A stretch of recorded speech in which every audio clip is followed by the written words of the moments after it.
সূর্য কি আমার সাথে রাগ করছে? কি কইস রে বেটা, সূর্য আবার আমার সাথে রাগ করবে যাবে কে? শীতকালে তো সূর্যকে আমরা পাত্তা দেই নাই। হ্যাঁ, আমার তো মনে হয় ও এখন প্রতিশোধ নিচ্ছে। তাহলে এখন আমরা কি করবে পারি? আব্বা ওর কাছে একটা সরি লেখা চিঠি পাঠাই।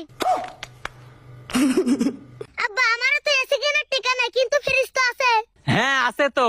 যদি আমরা ফ্রিজের দরজা খুলে দিয়ে ঘরের জানলা দরজা আটকে দেই, তাহলে কি ঘর এসির মতন ঠান্ডা হবে? তুই কি নাসার কোনো বিজ্ঞানী নাকি পাগলের ডিরেক্টর?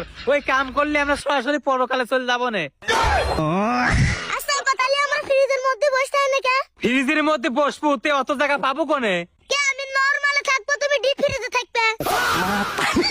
আরো বললাম না বুঝছে। আব্বা সূর্য বাংলাদেশের ম্যাপ ছিল লকিডা। এ বেটা তুই কি চাস তোকে টানা রোদের মধ্যে আমি পাইতে থুই? না আব্বা, আমি ভাবতেছি সূর্যর কি গরম লাগে না? লাগেই তো। তে ও ফ্যান চালায় না? আবারও বললাম না বুঝছে। আব্বা আমার মাথায় একটা বুদ্ধি আইছে। কি বুদ্ধি রে বেটা? আমি বাড়ির যে ফ্যানের সাথে বরফ বাঁধি দেবো, তাহলে কি হবে? তাহলে আমার ঘরে শীতকাল চলে আসবি। শীতকাল আসবি নাকি জানি না, তবে আমার বাড়ি একটা ডাক্তার আসবিনি। কি জন্য আব্বা? তো স্যান্ডেল দিয়ে বাইরে হাড় করে ভেঙে ফেলাবো না। আব্বা তুমি যদি আমাকে স্যান্ডেল দিয়ে মেরে হাত পা ভেঙে দাও, তাহলে কি আমার শরীর থেকে তাপমাত্রা কমবে নি?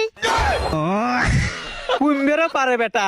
তাহলে আব্বা তোমাকে স্যান্ডেল দিয়ে মেরে হাত পা ভেঙে দেই, তাহলে তোমার শরীর থেকে তাপমাত্রা চলে যাবে নি? আরো বললাম না বুঝছে।